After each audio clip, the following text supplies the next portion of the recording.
This now takes us into the world of combining like terms. Now, this is one that's very similar to combining like tiles from the last one. What we're looking at for this one, when we say like terms, we do not have the tiles to look at. Now, if you actually are doing something like this on Delta Math as practice, this is something where they will give you those afterwards to sort of let you know what's going to be happening. But here, what we look for when we say like terms is the same variables and the same exponents on those variables. So for instance, for this first one, x squared, those are both going to be like terms. That -5 is not because it doesn't have the variables and it doesn't have the exponents. Or if I look down here, I've got an x squared, these two could combine. But that x won't because it doesn't have the same exponents. Or in this case, it won't combine here because this has a y and this one does not. So what we're looking for is just to kind of see what do we have and then how do we combine them.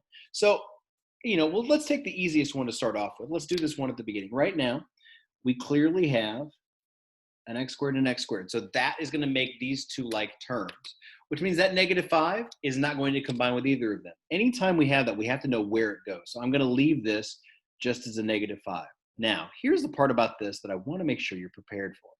We have nothing in front of us. And so it's hard to kind of figure out what that's going to mean. What I try to think of when I have that is to say, if there's only one of them there, then that means the number I have to represent for that is 1. So when I look at this and I'm combining these, I have a +1 and a +3. They're like terms and they have the same sign. So I'm going to say that I have 1 plus 3 of these x squareds. Now 1 plus 3 is going to give me a total of 4. So I have 4 x squared when I combine them. At the end, I look and see, are these like terms, -5 and 4x squared? They're not, because that doesn't have a variable in the first one. This has an x squared in the second, so that's my final answer for this. Now, what I did up here with the parentheses, you don't have to do, but it does help me to see that I have combined the two of those together. So here, those two numbers just get added, and then it tells me how many of those x squareds I have. Okay, so let's scoot a little bit down the page here. You have 2 pages of these, but they're all kind of on the same level. So it's not like you're going to have one that's super difficult, one that's not. They're all kind of the same. So let's look at this one and see if we can find any like terms for this one down here, the one that I had used as an example before. Again, I've got these x squareds here, and that's great. That x is not a like term with it, nor is that -xy. So if I'm rewriting these, I know I'm going to have the positive x. I know I'm going to have that -xy, and now I have to address what to do with these x squareds when I combine them. So if I look, I've got -3 from this first one, I've got -3 from the second one, and they're still going to both be these x squareds. Now they're both the same sign. So if I put the two negatives together, there's not going to be any zero pairs to make this go away. -3 and -3 means I have a total of -6 x squared. Now I look along this one, x squared, x minus y. They all have an x, but because they're not all exactly the same variables and exactly the same exponents, that is our final answer for this one.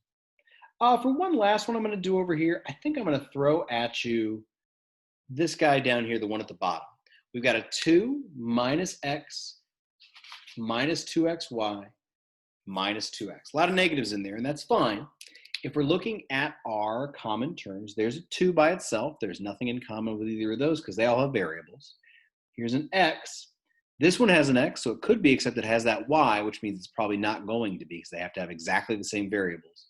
This one has an x as well, so that means that this one and this one are going to be our like terms. Neither of them have an exponent, so that means that what we're looking at here are those two as our like terms. Now, the ones that I have here that don't combine, I'm just going to bring them down. There's my 2. There's my -2xy. And so now when I combine the two of these, I do have to think about the numbers again. So I'm going to put a -1 in front of this one because I've got 1x. I've got a -2x there. So if I do a -1 minus 2 and I combine them, that's how many x's I'm going to have. -1 minus 2 is going to be -3 because they're the same sign. And there's my x. Again, no variables, x, y, x. So none of these are like terms.